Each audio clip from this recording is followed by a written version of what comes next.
네, 이것도 해설을 좀 해드릴게요. 지금 이 문제를 보니까 이게 작년 수능 문제에서 이 수능 문제에도 이제 리트 출제위원들이 조금 들어간다고 이야기를 들었는데, 이게 지금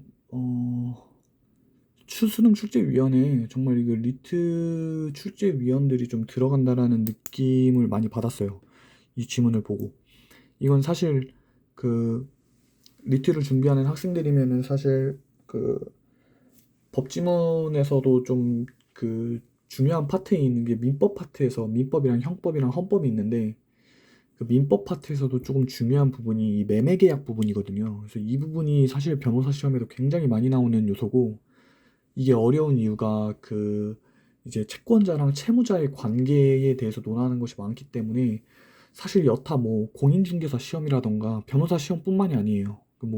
민법을 다루는 어떤 그 뭐 지방직 공무원이어도 민법을 보는 데가 있고 뭐 이렇잖아요. 그런 데서 많이 나오는 지문의 형태라고 보시면 될 것 같아요. 어쨌든 각설하고 한번 지문을 좀 독해를 한번 해보도록 할게요. 사람은 살아가는 동안 여러 약속을 한다. 계약도 하나의 약속이다. 그러니까 여기 있는 건 안 중요하죠. 지울게요. 계약을 얘기를 하고 싶은 거죠, 지금. 이 계약도 하나의 약속이다. 하지만 이것은 친구와 뜻이 맞아 주말에 영화 보러 가자는 약속과는 다르대요. 뭔가 다른 형태인가 봐요. 일반적인 다른 약속처럼 계약도 서로의 의사 표시가 합치하여 성립하지만 이때의 의사는 일정한 법률 효과의 발생을 목적으로 한다는 점에서 차이가 있다. 그러니까 지금 약속이라는 것과 계약이라는 거에 차이를 두고 있어요. 그죠? 근데 얘는 지금 약속이라는 거랑 계약이라는 거랑 공통점이 의사표시라는 게 있지만, 차이점은 이 두 개의 차이점을 이제 나눌게요. 얘네는 얘는 법률 효과가 있다라는 거고요. 얘는 없다라는 거죠. 한 예로 매매 계약은 팔겠다는 일방의 의사표시와 사겠다는 상대방의 의사표시가 합치함으로써 성립하며, 이 매도인은 매수인에게 매매 목적물의 소유권을 이전해야 할 의무를 짐과 동시에, 그러니까 매도인이 주어져 지금. 얘가 의무를 짐과 동시에 매매 대금의 지급을 청구할 권리를 갖는다라고 되어 있는데, 이 사실은 이 고등학생의 이야기는 조금 어려운 내용이에요. 매도인이 있고 매수인이 있는데, 이 매도인은 매매 목적물의 소유권을 이전하여야 할 의무가 있다는 건데, 이게 약간 좀 배경 지식을 설명을 하면, 만약에 이제 판다. 건물을 판다. 그래서 내 건물을 판다고 했을 때, 여기서 나오는 이 매매 목적물이라는 게 건물이에요. 이 건물의 소유권을 이전해야 할 의무가 있는 거예요. 얘가 갖고 이제 있는 건물이 있는데, 그거 얘한테 줘야 되는 거예요. 이전을 해줘야 되는 거예요, 이전을. 그게 얘한테는 의무인 거죠. 근데 얘한테는 권리도 있어요. 어떤 권리가 있냐면, 매매 대금 지급에 청구할 권리. 그러니까 얘가 건물을 준다라는 거는 얘가 돈을 줘야 되잖아요. 근데 얘가 돈을 지는 게 의무이긴 하지만, 사실상 얘는 돈 내놔라고 할 수 있는 청구 권리가 있다는 거예요. 야, 돈 내놔. 이렇게. 이 두 개가 다 있다는 거예요. 이게 이 계약이라는 것 중에 하나인 거죠. 그래서 매매 계약이에요. 매매 계약. 매매 계약이 이래서 매도인과 매수인이 관련돼서 나오는 건데, 이제 그 얘기를 하는 거죠. 그래서 반대로 매수인은 또 어떤 게 있어요? 매도인, 이번엔 여기가 주어져. 그래서 매도인에게 매매 대금을 지급할 의무가 있고, 얘가 돈 내놔라고 얘기를 하는 거는 얘한테는 어떤 의무가 있다는 거예요? 돈을 줘야 될 의무가 있다는 거죠. 그러니까 돈을 지급을 해야 돼요. 돈 내놔니까 당연히 돈 지급이, 이게 반대 크로스 관계가 되는 거예요. 그럼 얘는 당연히 권리가 뭐겠어요? 당연히 어, 그 소유권의 이전을 청구할 권리니까, 야, 건물 내놔, 이럴 수 있다는 거죠. 야, 돈 줬으니까 건물 내놔, 이렇게 얘기를 할 수가 있다는 거죠. 잠시만요, 이거 펜이 너무 안 좋다. 그래서 양 당사자는 서로 권리를 행사하고 서로 의무를 이행하는 관계에 놓이는 것이다 라고 되어 있는데, 이 양 당사자가 지칭하는 게 매도인과 매수인이죠.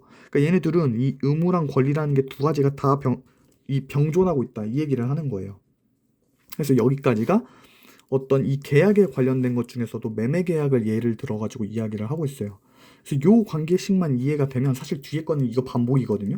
그래서 한번 보시면, 이처럼 의사표시를 필수적 요소로 하여 법률 효과를 발생시키는 행위들을 법률 행위라고 하는데, 이런 거를 도식화시킬 때는 어떻게 하시냐면요, 이 법률 행위가 결국엔 있잖아요. 이 법률의 행위가 의사표시를 필수적 요소로 해서 법률 효과가 발생된대요. 그 말은 원인이 뭐가 있고 결과가 나타난다는 거잖아요. 그러니까 의사표시라는 게 필수적으로 있어야 돼요. 그리고 법률 효과가 나타나야 된다는 거거든요. 그러니까 이거는 사실 민법에서 진짜 중요한 내용인데, 이렇게 얘기해요. 법률 행위는 의사표시를 필수 불가결적 요소로 하는 뭐 법률 효과이다, 뭐 이런 식으로 이제 민법에는 제시가 돼요, 법률 행위라는 게.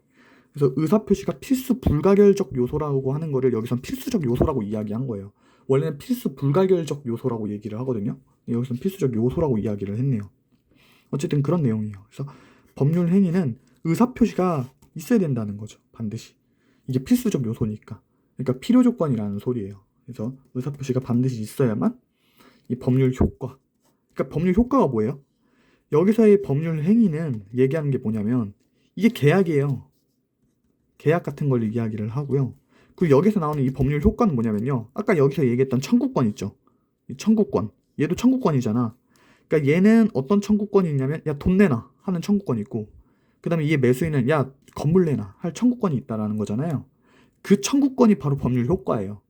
그러니까 의사표시는 뭐냐면, 약속을 했다는 거예요. 야, 내가 건물 팔게.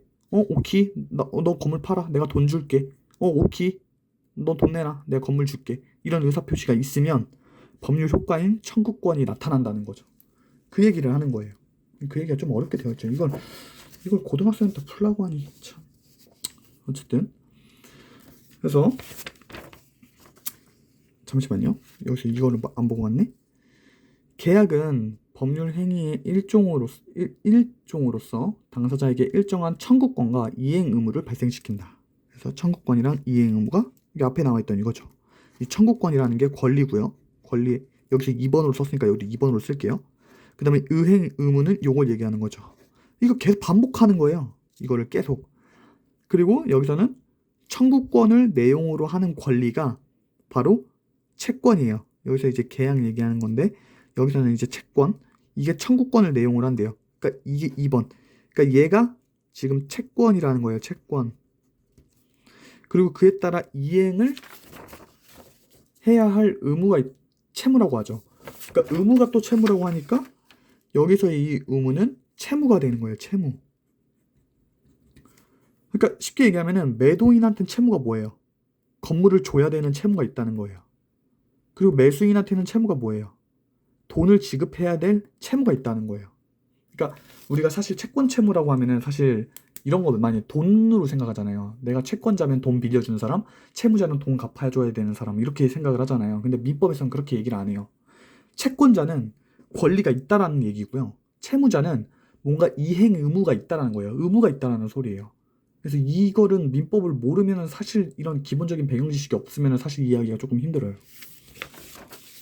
어쨌든 여기서는 이제 정의가 나오죠.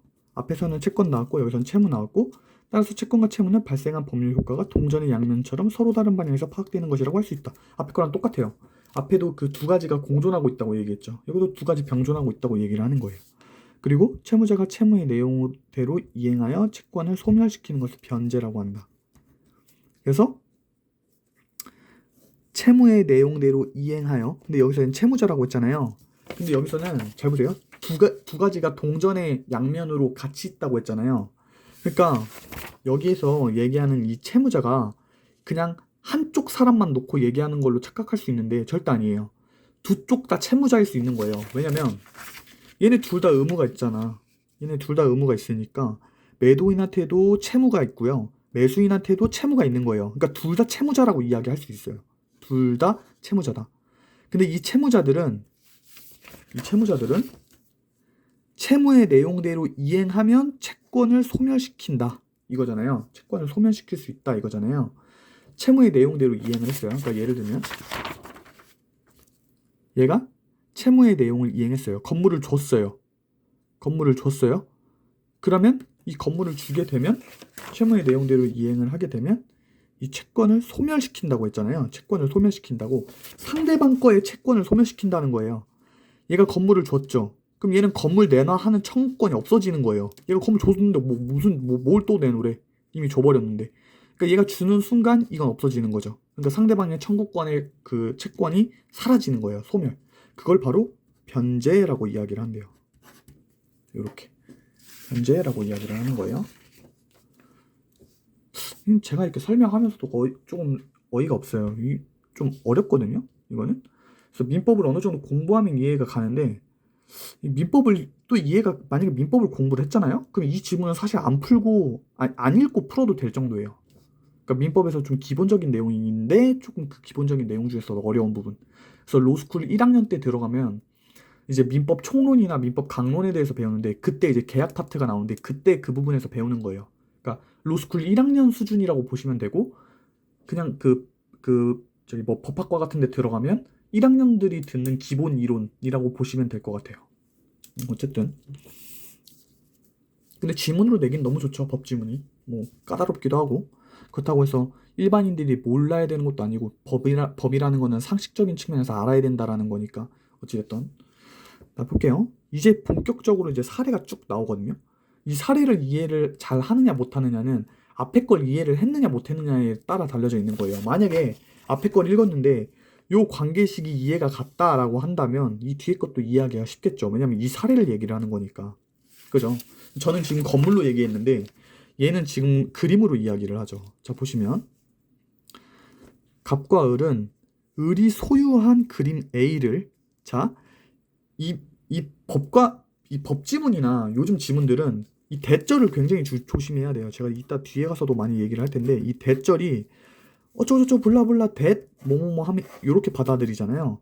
근데 우리나라는 이거를 해석을 하면 뭐뭐하는 뭐뭐이다 라고 얘기를 해서 이렇게 받게 돼요. 얘는 영어는 뒤에서 앞으로 해석하는 격이지만 한국말은 앞에서 뒤로 이렇게 해석을 하게 만들거든요. 근데 얘도 그런 게 굉장히 중요해요. 갑과 을은 여기서 끊어요. 을이 소유한 그림 A예요. 이런 거 잘 파악하셔야 돼요. 을이 소유한 그림 A예요. 갑이 소유한 게 아니고요. 그러니까 을이 지금 그 그림을 갖고 있다는 거예요. 그러니까 민법이 나오면 반드시 이렇게 갑을 이렇게 반드시 써줘야 돼요. 반드시. 이건 변호사들도 이렇게 써요. 이렇게 쓰거든요. 원래는. 이렇게 이게 갑이라는 소리고 이게 을이라는 소리인데 원래 갑을 병정 무까지 있어요. 그 위로는 더 안 가고 갑, 을, 병, 정, 무 이렇게 해가지고 5명이 나올 때가 많아요. 근데 여기는 간단하게 2명만 나왔는데 어쨌든 그림을 얘가 갖고 있는 거예요. 이렇게 그림을 얘가 갖고 있는 거죠. 그래서 갑에게 매도하는 거예요. 이번에 얘가 매도를 하는 거예요. 이렇게. 그래서 매매계약을 체결을 했대요. 그러니까 이제 을의 채무가 생기겠죠. 을의 채무가 뭐예요? 그림 A의 소유권을 갑에게 이전하는 것이다. 이렇게 얘기하고 있죠. 매도하는 사람이면 아까 전에 그 건물을 갖고 있는 사람이 매도인이었는데 그 사람의 채무가 뭐였냐면 건물을 이전시켜 주는 거였어요. 그러니까 마찬가지로 얘도 그림을 갖고 있는 소유권자가 을이기 때문에 을도 그림을 줘야 되는 이 채무가 있는 거예요. 채무권이 아니에요. 채무가 있는 거예요. 그러니까 이 그림을 지급해야 되는 의무가 있다라는 의미에서 이전하는 것이다. 이게 을의 채무라는 거예요. 자, 동산인 물건의 소유권을 이것도 똑같아요. 이게 되게 이 별거 아니라고 생각할 수 있는데요. 여기서는 문제가 안 되지만 이게 동산이 있고요. 동산이 있고 동산이 아닌 게 있거든요. 그러니까 동산이 아닌 거를 부동산이라 그래요. 이제 부동산이라는 거를 땅과 건물이라고 이야기를 하는데 동산인 물건의라고 하는 거랑 부동산인 뭐랑은 법적인 효과랑 법적인 행위가 조금씩 달라요. 제가 아까 건물로 든 거랑 얘 그림이랑은 사실 조금 다르거든요. 근데 뭐 여기서는 그거를 자세하게 논하진 않았지만 어찌됐든 만약에 부동산도 나오고 동산도 나온다. 그러면 이렇게 대절의 형태인 이렇게 이 대절의 형태인 동산인 모라고 얘기하는 거는 잘 보셔야 돼요. 그래서 저도 여기를 이렇게 표시는 하는 게 좋다고 봐요. 이 동산인 물건의 소유권을 이전하는 방식이 그 물건을 인도하는 것이다. 이렇게 나와 있죠. 그러니까 만약에 부동산이면요, 부동산은 인도만 하는 게 아니고 그거를 이제 그 부동산에 있는 이 등기가 있어요. 등기. 그 등기를 이전하게 되는 거거든요. 부동산은. 근데 물건은 인도라고 했으면은 이렇게 건네주는 거예요. 이걸 만약에 이거를 내가 펜을 주겠다고 하면 이렇게 건네주는 거예요. 이게 인도예요. 그래서 이 인도를 해야 되는 의무가 있다는 거예요. 그리고 그 갑은 그림 A가 너무나 마음에 들어서 그것을 인도받기 전이에요. 그러니까 이거를 내가 이렇게 주기 이전에 대금 전액을 금전으로 지급한 거예요. 그런데 갑이, 여기가 이제 그런데니까 굉장히 중요하죠. 아무리 그림 A를 넘겨달라고 청구하여도 을은 인도해주지 않았어요. 그럼 우리의 상식은 어때요? 을은 깜빵 들어가야 되죠. 근데 우리의 상식과 법은 달라요. 이 부분이 이 뒤에 나오는 건데 좀 굉장히 어려워요. 이런 경우에는 사적으로 물리력을 행사해서 해결하는 것이 엄격히 금지된대요. 그러니까 사적은 안 된다는 거예요. 그러니까 여기가 봐봐요. 여기 이제 문제 상황이 발생한 거예요. 문제 상황이 발생했어요. 근데 여기에 사적으로 물리력을 행사하는 게 우리는 솔루션이라고 생각했는데 이 솔루션은 진짜 솔루션이 아니었던 거예요. SP인 거예요. 절대로 안 돼요. 사적으로는 절대 안 돼요. 그러니까 이런 거죠. 원래는 우리는 그러니까 뭐 예를 들면 과외 같은 경우도 이렇잖아요. 과외도 받기 전에, 그러니까 과외는 서비스직이니까 이걸 인도받는다고 얘기를 안 하고 서비스를 해준다고 이야기를 하는데 과외를 받기 전에 돈을 지급을 했어요. 근데 과외를 받으려고 스터디룸에 갔는데 선생님이 안 오신 거야. 그럼 우리는 어떻게 해요? 선생님, 돈 다시 돌려주세요. 이게 뭐 하는 짓이에요? 뭐 이렇게 얘기를 할 거 아니에요. 그럼 당연히 돈 당장 안 돌려주시면 저 그쪽으로 찾아갑니다. 이렇게 못 한다고요. 사적으로 안 된다는 거예요. 그러니까 이것도 펜을 내가 이거 줄게, 나한테 돈 줘 라고 해서 이 펜이 너무 갖고 싶어서 500원을 줬어요. 근데 500원을 받은 상태야. 나는 받은 상태인데 내가 이걸 안 줬단 말이야. 그럼 우리는 당연히 상식적으로 봤을 때 이거를 돌려달라고 강제할 수 있다고 생각하지만 강제할 수 없다는 거죠. 강제할 수 없는 이유가 이제 뒤에 나와요. 진짜 S가 나오겠죠. 이 채권의 내용은 민법과 같은 실체법에서 규정하고 있고, 그래서 이 채권의 내용이요, 실체법에서 규정을 하고 있대요. 그것을 강제적으로 실현할 수 있도록 이 민사소송법이나 민사집행법 같은 절차법이 또 갖춰져 있대요. 그러니까 이게 실체법이 있고 절차법이 있다는 거예요. 근데 실체법은 민법 같은 거고요. 그 다음에 이 절차법은 민사소송법이나 민사집행법인 건데 이건 보니까 실현할 수 있도록 하는 게 절차법이래요. 실현할 수 있도록 하는 게 이게 뭔 말이냐면, 그러니까 이런 거예요. 이 실체법이랑 절차법이라는 것도 뭐냐면, 실체법은 그러니까 민법에서 일반적으로 규정하고 있는 거. 예를 들면 매매 계약은 이런 식으로 진행이 된다. 뭐 이런 거라면 이런 거에 민법에 대해서 뭐 계약은 뭐고 매매는 뭐고 증여는 뭐고 유언은 뭐고 이런 것들을 쫙 다 정리를 해놔요. 그리고 절차법에는 소송을 하는 그 절차에 대해서 써 있어요. 그러니까 민사를 소송하려면 이 사람이 이런 방식으로 사적으로 물리력으로 행사할 수 없고 이런 것들이 써 있다는 거예요. 그 갑은 소를 제기하여 판결로서 수단이죠. 자기가 가진 채권의 존재와 내용을 공적으로 확정받을 수 있고 나아가서 법원에 강제 집행을 신청할 수도 있다. 자, 보세요. 판결로서 자기가 갖고 있던 이 채권이 뭐예요? 야, 나는 너한테 돈 줬으니까 난 너한테 그 그림을 달라고 할 청구권이 있다는 거죠. 야, 그림 내놔 라고 하는 그게 채권이에요. 그거를 판결로서 할 수도 있고요. 나아가서는 법원에 강제 집행을 신청할 수도 있대요. 그래서 해결 방식이 두 개가 나온 거죠. 솔루션이 두 개가 나온 거예요. 그러니까 만약에 갑이 돈을 지급한 상태예요. 돈을 줬는데 넘겨달라고 청구를 해도 을이 인도해주지 않은 문제 상황이 발생하게 되면 판결을 받거나 아니면 법원에 강제 집행 신청을 하라는 얘기예요. 물리력으로 하지 말고. 그러니까 SP가 아니고 얘는 SPS가 되는 거죠. 정확하게 얘기하면. 그래서 S1과 S2가 진짜 여기 있네요. 그리고 나서 여기 강제집행에 대한 얘기를 더하고 있어요. 강제집행은 국가가 물리적 실력을 행사해서 채무자의 의사에 구애받지 않고 채무의 내용을 실행시켜서 채권이 실현되도록 하는 제도이다. 이게 지금 말이 되게 어렵게 되어 있는데 채무자의 의사에 구애받지 않는다라는 거는 뭔 말이에요? 잠깐만, 핀트가 왜 안 맞아? 잠시만요.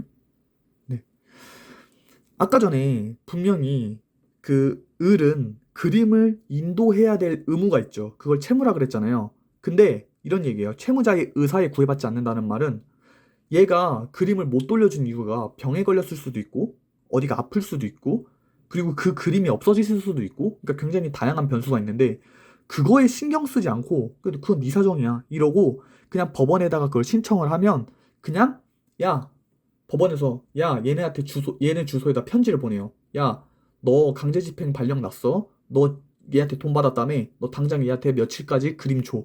이거를 얘기를 하는 거예요. 강제집행으로. 만약에 그걸 이행을 안 하잖아요. 그러면 이제 벌금이 나와요.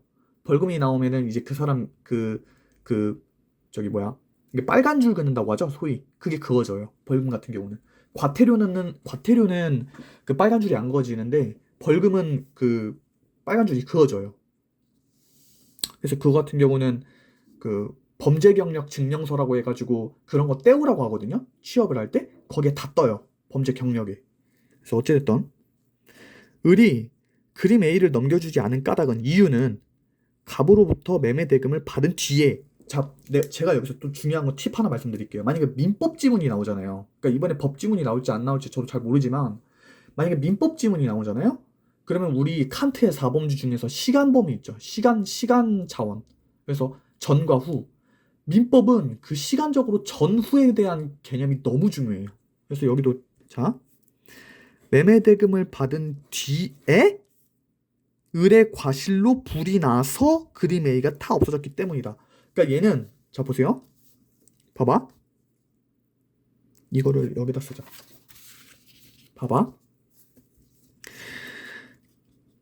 계약을 했어요. 이제 그때는 계약을 했다라는 거는 그림이 있다라는 얘기 아니에요? 그림이 존재해요.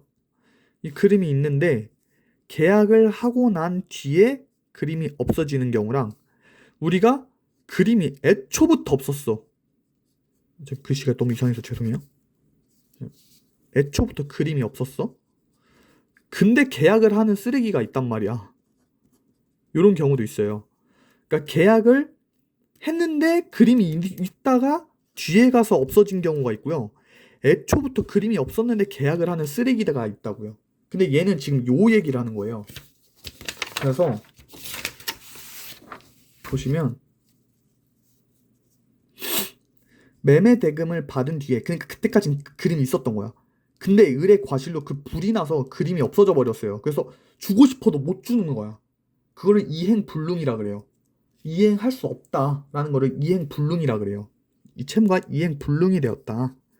그래서 소송을 하면 판결을 받거나 강제집행을 하면 이게 솔루션이라고 했잖아. 근데 소송을 하더라도 이제 불능의 내용을 이행하라는 판결 자체가 나올 수가 없어요. 왜냐면 그림 A가 없어졌거든. 그림 A가 없어졌어. 근데 강제집행으로 야 너 그림 내놔 이렇게 어떻게 해요? 그림이 없어졌는데 할 수가 없잖아요. 그럴 때 어떻게 해야 하냐는 거야. 그럴 때는 그러니까 한번 더 볼게요.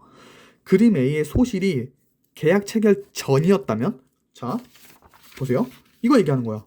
이번엔 계약 체결 전에 그림이 없었던 거면 이때는 무슨 상황이냐면 그 계약은 실현 불가능한 내용을 담고 있기 때문에 체결 때부터 계약 자체가 무효예요.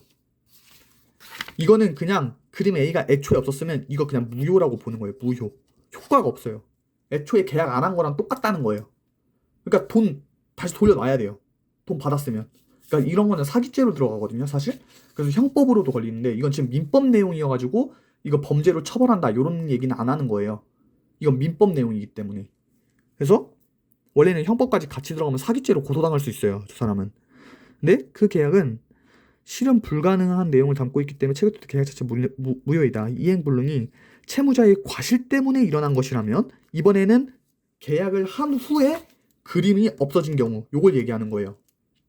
얘가 전이고요. 전 자체고 얘는 후야. 이렇게 채무자가 채무 불이행에 대한 책임을 져야 한다. 그래서 이 채무자 여기 요 자식이 책임을 져야 된대요. 근데 이때 채무 불이행은 갑이나 을의 의사표시가 작용한 것이 아니라 채무 불이행이 갑이나 을의 의사표시가 작용한 것이 아니래요.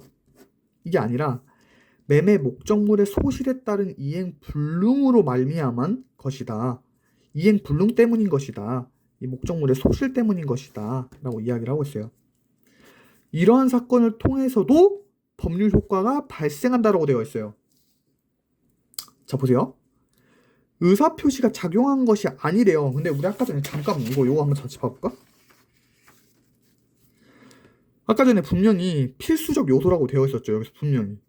그래서 이 의사표시가 있어야만 법률 효과가 나타난다라고 이야기를 했거든요. 근데 여기는 잘 보세요. 이런 게 되게 중요하단 말이야. 의사표시가 그러니까 이게 나레이 법비구조잖아요. 나레이 법비구조는요, 그냥 무조건 이 선지에는 무조건 나오는 개념이라고 보셔야 돼요.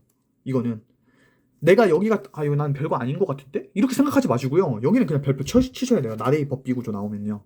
문제 내기가 좋거든요. 보시면 의사표시가 작용한 것이 아니라 목적물의 소실에 따른 이행불능이래요. 그러니까 이 말이 뭔 말이냐면 이게 아니라고 했으면 이건 그냥 이렇게 말할 수 있는 거예요. 의사표시가 작용한 것이 아니라 의사표시가 아닌 건데도 얘는 그냥 법률 효과가 나타났다는 거예요. 그러니까 우리는 아까 전에 의사표시가 있어야만 법률 효과가 나타난다고 생각을 했는데 이 법률 효과는 얘가 없어도 나타날 수 있다는 거예요. 법률 효과가. 그게 뭐냐면 이제 그 뒤에 나오죠. 채무 불이행에 대한 책임은 갑으로 하여금 계약을 해제할 수 있는 권리를 갖게 한다. 이렇게 되어 있죠. 그러니까 이게 지금 채무 불이행이죠. 이행 불능이라는 게 아까 전에 채무 불이행이잖아요. 그러니까 채무 불이행이라는 건 아까 채무가 뭐였어? 을이 그림을 다시 인도를 해줘야 되는 거죠. 그림을 인도를 해줘야 되는 채무죠. 근데 그거를 하지 못해요. 어찌됐든 얘 과실로 불이 나버려서 못했기 때문에 그 순간 갑은 계약 해제권이 생긴다는 거예요. 이 계약 해제권이라는 것도 법률 효과의 하나예요. 법률 효과의 하나. 이것도 계약 해제권. 아까는 제가 청구권이라고 했잖아요. 근데 이 계약 해제권이라는 것도 법률의 효과인 거예요. 어떻게 보면. 이해 가시죠? 그래서 이 계약 해제권이라는 거는 의사표시가 필요 없다는 거예요. 그래서 그때까지 유효했던 계약이 처음부터 효력이 없는 것으로 된다. 이때의 계약 해제는 일방의 의사표시만으로 성립한다. 일방의 의사표시만으로도 성립한다. 따라서 갑이 해제권을 행사하는 데는 을의 승낙은 요건이 되지 않는다. 근데 을의 승낙이 필요 없어요. 계약 해제권을 딱 얘기를 하면 원래는 어떤 권리가 있으려면 그 상대도 의무가 있어야 되는데 의무도 있고 권리도 있어야 되는데 원래는 이 권리와 의무가 동전의 양면처럼 두 개가 다 병존하고 공존한다고 얘기를 했는데 얘는 병존의 개념이 아니고 그냥 한 명만 의사표시가 있으면 상관없다는 거예요. 계약 해제권이. 한 명의 의사표시. 원래는 이 건물을 주는 것과 그 건물에 대한 돈을 주는 거는 양쪽 다 권리와 의무가 있는 거잖아요. 근데 이 계약 해제권은 한 명만 권리를 갖게 되는 거예요. 그래서 이러한 법률 행위를 단독행위라고 한대요. 그래서 여기는 단독행위라는 개념이 나타나는 거죠. 그래서 갑은 계약을 해제하였다. 이로써 그 계약으로 발생한 채권과 채무는 없던 것이 된다. 그래서 무효라고 했죠. 아까 전에 그 무효라는 얘기 한 번 더 언급이 된 거고 당연히 계약의 양 당사자는 자신의 채무를 이행할 필요가 없다.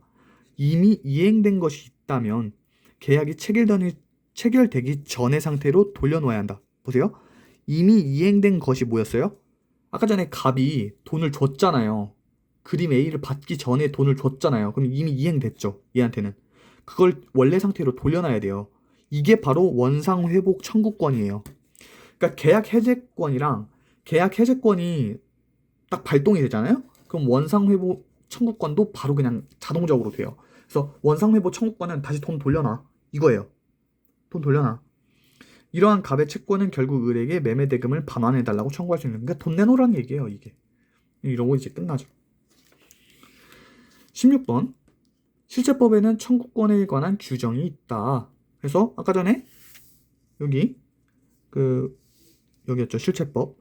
이 채권의 내용은 민법과 같은 실체법에서 규정하고 있다고 나와 있죠. 그러니까 1번 당연히 맞는 거죠. 권리에 대한 규정이 있다. 그래서 절차법에 강제집행제도가 마련되어 있다. 아까 전에 실체법이랑 절차법이랑 나눴죠. 근데 절차법은 아까 민사소송법이나 민사집행법, 그래서 강제적으로 실현할 수 있도록 하는 게 절차법이었잖아. 여기는 강제집행이라는 것도 절차법에 해당하는 거죠. 그러니까 당연히 얘도 맞는 거죠.